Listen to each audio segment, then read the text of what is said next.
Hello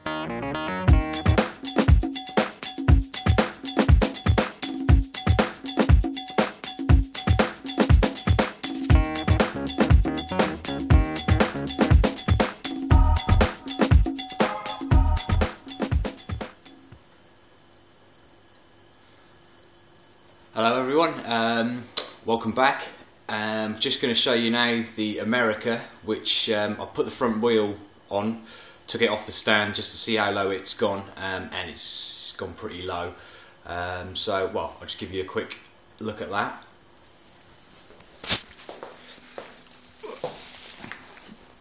There we go. Yeah, it was a bit more of a struggle getting the stand out even. On that, but I mean the stance is pretty nice. It feels a lot lower when you're on it. I'm a little bit concerned about how much clearance we're gonna start again. How much clearance we're gonna get. The rear shocks, I mean, depends. I mean, they're not expensive, good shocks, so you know it might end up just pogoing around and hitting everything. I'm not sure yet, so I'm going to wait until Jen gets home and get some weight on it. Not to say, oh fuck, not to say that my wife's heavy, but you know, just some average body weight. Oh fuck, on there, and then I can kind of see what we're playing with. So yeah, it's going to be a bit, I think, a bit of just trial and error really on this. So I'm going to have a look at this in a second and try and work out how I'm going to mount it. But I'll take you into the shed now and show you what else is on the cards. And and also in the post today, Bulldog Bash tickets, wicked. So we are definitely going. We got the tickets, and right, let's head to the shed. Okay, so as you can see, I've taken all the side mount off, because what I need to do now is, well, I've drilled the hole to mount it there, and on the backing plate there where it's all been cut and the powder coat kind of cracked, I'm just going to repaint it all with the Hammerite. The other thing I suddenly thought of as an afterthought as I was removing it, as that sits on the bike, obviously that's a bit of a bucket there, so I've drilled a little drain hole in there as well, so if I do get water in there I'm not going to end up with a little swimming pool happening, so that can drain out. And the fork brace, now I've trimmed those tabs off. There's loads of sort of surface rust and bubbling, so I've just got the lap wheel on it and cleaned it up as much as possible.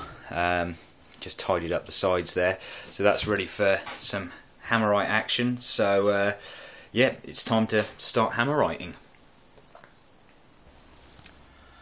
Right, with this mount and the mudguard, because the paint is absolutely fine on those, and the only sort of raw bits of steel I've exposed to the tiny drain hole there and the one hole there, I think it's just a waste of paint really to key it all off and spray it, so I've just used my ancient black touch-up stick, which I've had knocking around for years and years and years, let's move that so you can see it, and just run that around the inside of that, so that's covered that up against any oxidisation. So that one's done as well, so they're okay. So these are the only parts I need to spray, so I've just given them a quick spray over with me disc cleaner and a clean cloth just to wipe any grease and dust and crap off, and go inside now where the Hammerite has been warming in a bowl of warm water.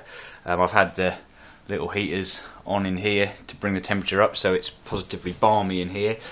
So right, it's time to start spraying.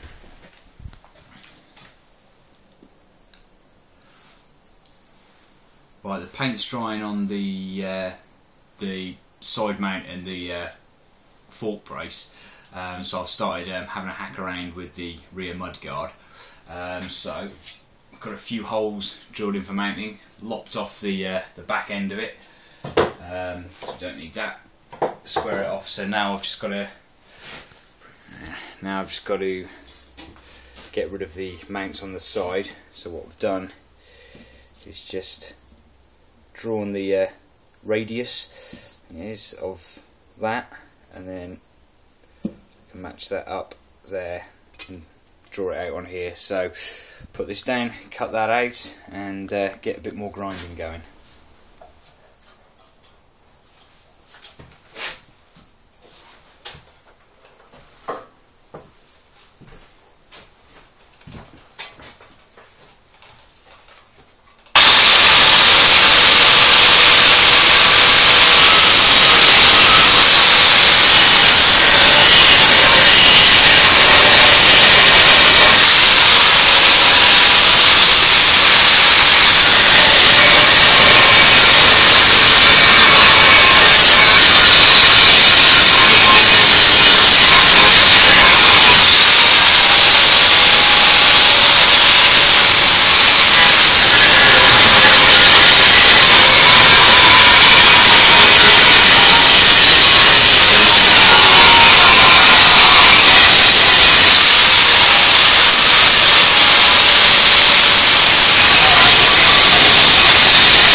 Rough guts.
Just had to try and beat a flat spot in there to knock it in, if you can see that.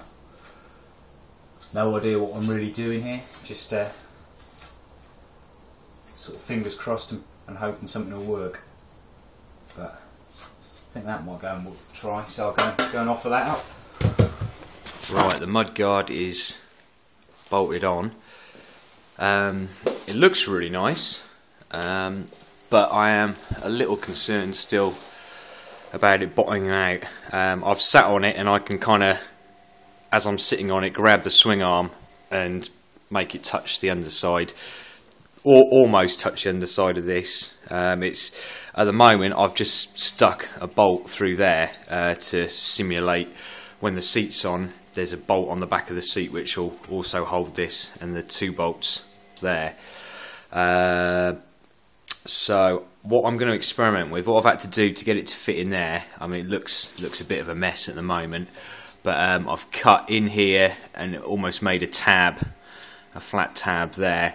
I'm going to try and mount it now that side, and then sort of flex it around a little bit just to see if I can improve the situation. What else have I noticed? A couple of other things as well. Where it's curved out here, it just hits when the seat mounts on. Let's see if I can show you.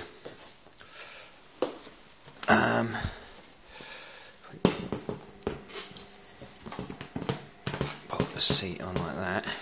You can see here where it just bounces there, so I need to kind of dent that in again, and so that sits low down because that's got that gap there at the moment.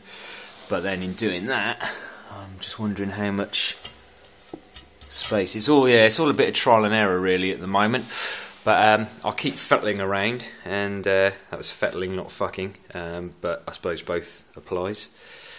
But see how it goes. Right, I'll go and get some spanners and take that off. Incidentally, just on my way out to the shed, I thought I'd just show you my, well, filthy bike, but also I've actually now finally managed to find a place to mount my tax disc, which doesn't get in the way. It's, I think, still visible on the bike if you know where to look, so that's not illegal. It's still on there, but it's not. It just really pissed me off just having to have it sort of either, you know, hanging off a brake caliper or bolted on the front on display. You know, I think they're a waste of bloody time anyway, because they just read your number plate, don't they? But anyway, yeah, just thought I'd share that one. And oh yeah, gotta give the old girl a clean. She's been getting filthy. I need a winter hack. That's it. I've decided. I need a job, then I need a winter hack.